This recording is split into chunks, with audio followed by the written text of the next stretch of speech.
That's true. Naked Palpatine. Oh, you pick that one. Fresh out of the clone tank, nude Palpatine is my Well, that's the first thing I think of when you say Dark Empire Palpatine.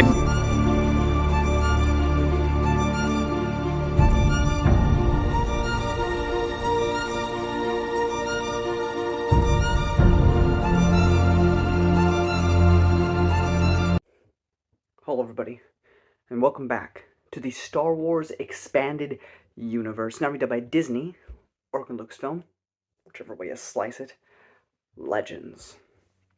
Today, I have Book 3 in the trilogy Black Fleet Crisis. So, did I hold as fond memories of it, or did I retain the same feelings for this book as I did my first time through? Well, as I said, my first time through, I reviewed it as a whole. And as a whole, I do think the main story is a net positive. That being said, I still find this book rather pointless. Or all the side stuff. And it's rather boring. The Lando stuff started strong in book 1. But then they just remain trapped on this ship, and nothing really becomes of it. You don't really learn much from it. We still don't know even that much about the Vagabond. You could maybe make this story be vastly more important by, in the future, if the EU ever gets continued, bringing back the Vagabond in some way. That could be interesting. But as of now, what started off as a fun adventure with Lobot, Lando, C-3PO and R2-D2, it's whatever now. Now, I mean, I have to get props to McDowell for including this whole set of characters to go on an adventure. I mean, that's really fun. That's really interesting.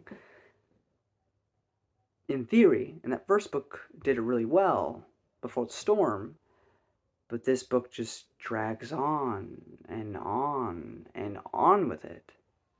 And then Luke's plot with Akana, with the Fallen Aussie.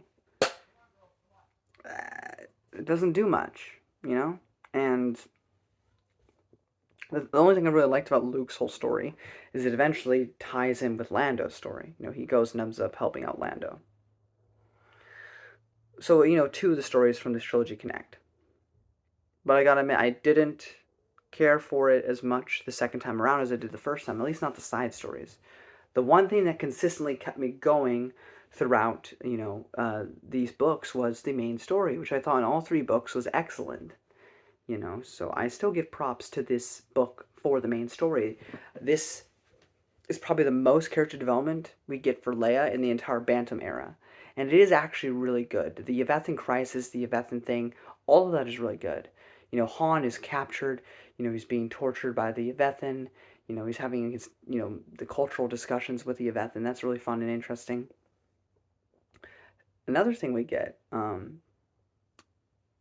this book, which was most definitely written before, was definitely written before Tatooine's Ghost, may have been written before A Forest Apart, but this book, gives us another love for the Star Wars Holiday Special, which, by the way, at the time of recording this, you can go to the StarWarsExpandedUniverse.com. I'll leave a link in the description. You can listen to me, Marcel, the Revanchist, and my partner in crime, Quinlan Voss, Brennan on YouTube, who we talked about, is the holiday special a Christmas special or a Thanksgiving special? It's a really fun one, and I do suggest it. Just a little plug in there. But what do we have here? Chewbacca comes back into the picture, along with his son, Lumpy, or whatever his name is. I forget. But he comes into the picture. He's older now, and he goes to help out his father save Han Solo. So it's really great. That's actually a really good part of the book. I really enjoyed that. Another great thing they did is McDowell made a connection to the Ewok movies, which I love. I love those movies because Sindel Tatwani, the little girl from those 2 films, is an adult now.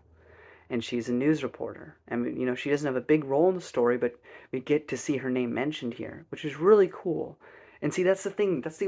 As much as I feel like these books were kind of boring, these books actually connect to the expanded universe. These books actually have some sort of weight moving forward. Unlike, I don't know, the Bounty Hunter Wars trilogy, where it doesn't matter. But with this, the continuity, the love, for these things that weren't as appreciated. I think the Ewok movies weren't hated, but they were definitely directed toward children, so people were less enthused about them. But I loved them. And then to connect to the holiday special too, by bringing Chewie's family into the picture. I mean, there was other material before that had done it, but still, like in a novel, like that's fantastic. And then getting to see Sindel Tatwani again after all this time was just awesome. I love that. Um, so that was a lot of fun. Um, but yeah, overall, I don't have any spoilers for you or anything. There's a lot of good little moments, whether it be between like Mon Mothma and Leia. A lot of McDowell's really good with moments between characters, little nuggets, little moments with people. He's really good with that. It's just all the side stuff that just progressively, as the books went on, became less and less interesting. But the one thing that remained consistent was the main story. It was really good, and for that reason, I still do recommend this trilogy. It's not as good as I remember it, but it's still something I think that is worth your time. And if you plan on reading New Jedi Order, it'll be fun to have read this and then see what happens in New Jedi Order. So that's pretty much it. Not too long, but thought I'd get my thoughts across. Up next, we have New Rebellion. Till then, guys, may the Force be with you.